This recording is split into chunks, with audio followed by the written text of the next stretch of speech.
Hello everyone, देखिए अब question number second. देखो इसमें क्या कहता है, a mixture of paint is prepared by mixing 1 part of red pigment with 8 parts of the base. यही चीज़ लिखी हुई है। देखो पार्ट्स ऑफ रेड पिगमेंट है, यहाँ 1 लिखा हुआ है और पार्ट्स ऑफ बेस का है 8। अभी मतलब क्या है, देखो जैसे आप क्या करते हो, कोई पेंट बना रहे हो जैसे, ठीक है, तो उसमें क्या होता है, बेस, जैसे बेस हो गया इसका वाइट पेंट, ठीक है, मोस्टली यही होता है, वाइट पेंट हो गया, ठीक है। अब इसको रेड बनाना है तो रेड की जैसे ट्यूब्स वगैरह आती हैं बाहर से, ठीक है, तो वो वाला हमने इसमें डाला। अब वो जो रेड वाली जो ट्यूब है आपके पास, ठीक है, उस ट्यूब में से इसमें जो डाली है चीज़, उसको वो बोल रहा है कि 1 पार्ट डाल दिया। कितने पार्ट में? 8 पार्ट ऑफ बेस। बेस का है ये 8 पार्ट। अब आप कहोगे ये क्या चीज़ है 1 पार्ट 8 पार्ट, तो ये ऐसे समझो आप 1 पार्ट को उसने कुछ ml ले लिया, मान लो, जैसे मान लो उसने 10 ml कंसीडर कर लिया 1 पार्ट, मतलब 1 पार्ट को उसने कितना ले लिया 10 ml और 8 पार्ट को कितना ले लिया उसने 80 ml। ऐसे सोचो इस चीज़ को, ठीक है, समझ रहे हो बात को? तो ऐसे में समझना ये पार्ट्स का मतलब क्या है। तो उसने कुछ क्वांटिटी ली, जैसे मान लो 10 ml को उसने 1 पार्ट मान लिया और 80 ml को उसने 8 पार्ट मान लिया, ऐसे कह रहा है, ठीक है। तो कंफ्यूज नहीं होना इस चीज़ में, ठीक है, समझ में आई कहानी, ठीक है। तो कह रहा है in the following table find the parts of the base that need to be added. तो पार्ट ऑफ द बेस आपको बताना है, जब अगर parts of the red pigment अगर 4 पार्ट डाल दें, रेड पिगमेंट में अगर पार्ट 7 डाल दें, रेड पिगमेंट के अगर 12 पार्ट डाल दें, 20 पार्ट्स डाल दें, तो उसके अकॉर्डिंग कह रहा है कि बताओ बेस कितना लेना पड़ेगा, कितना पार्ट्स बेस का लेना पड़ेगा। तो ये भी सिंपल सी कहानी है। देखो एक चीज़ को समझो, अगर 1 पार्ट में 8 बेस ले रहे हैं हम, तो 4 पार्ट्स में ज़्यादा ही होगा बेस, 7 पार्ट में और ज़्यादा बेस लेना पड़ेगा।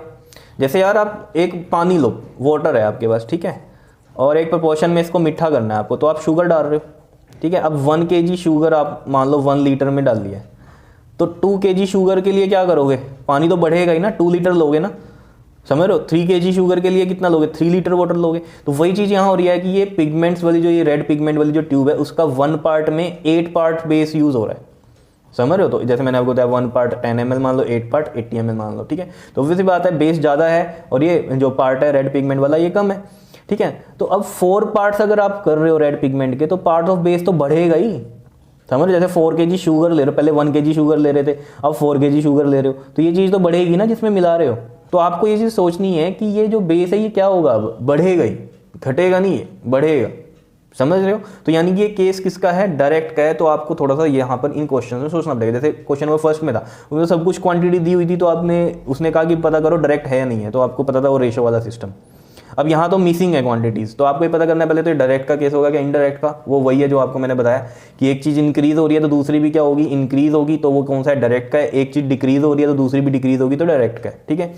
अब यहाँ पर क्या, यहाँ तो रेशो हम कैसे निकाल लेंगे, देखेंगे कैसे सेम है या नहीं है, ठीक है ना। तो हमें ही सोचना है कि ये डायरेक्ट का केस है कि इनडायरेक्ट का है।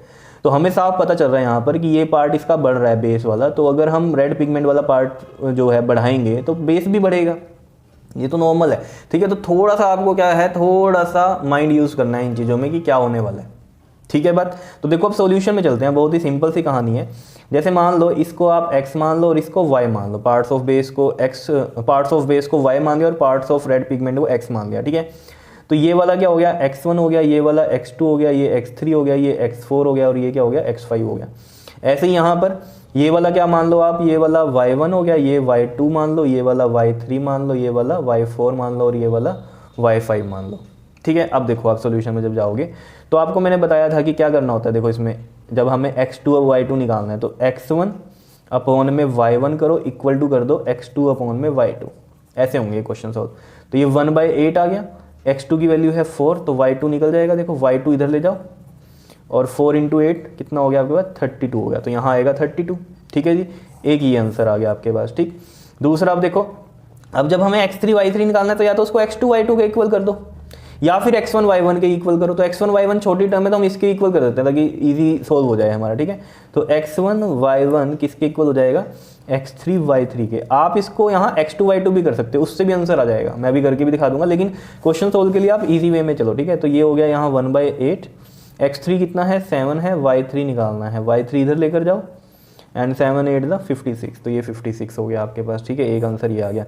अब जैसे मैं इसी को ये अगर आपको करके दिखाऊँ x2/y2 से, तो भी यही आएगा आंसर। देखो करना नहीं है आपको, मैं जस्ट वैसे ही समझाने के लिए कर रहा हूँ आपके लिए।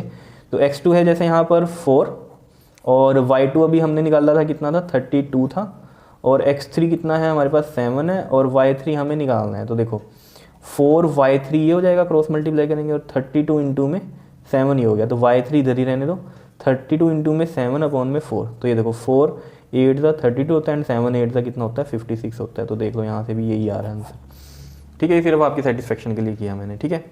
ऐसे ही आप क्या कर सकते हो, देखो यहाँ पर मैं करता हूँ x1 y1 is equal to में x4 y4 कर दो। x1 कितना है 1 और y1 है 8, तो x4 12 है, यहाँ से देख लेना 12 है, और y4 हमें निकालना है, तो y4 इधर जाएगा, y4 इंटू 1 y4 होता है, और ये कितना हो गया 12 इंटू में 8, तो 12 इंटू 8 करो जरा, कितना होता है आपके पास 96 होता है। क्या इतनी बात याद है या नहीं है, ठीक है। तो ये y4 टेबल्स तो आते होंगे आप लोगों को, ठीक, तो ये y4 आ गया। ऐसे ही y5 भी निकाल देंगे हम, यहाँ करते हैं x1 बाई y1 कर दो, और ये क्या कर दो x5 बाई y5।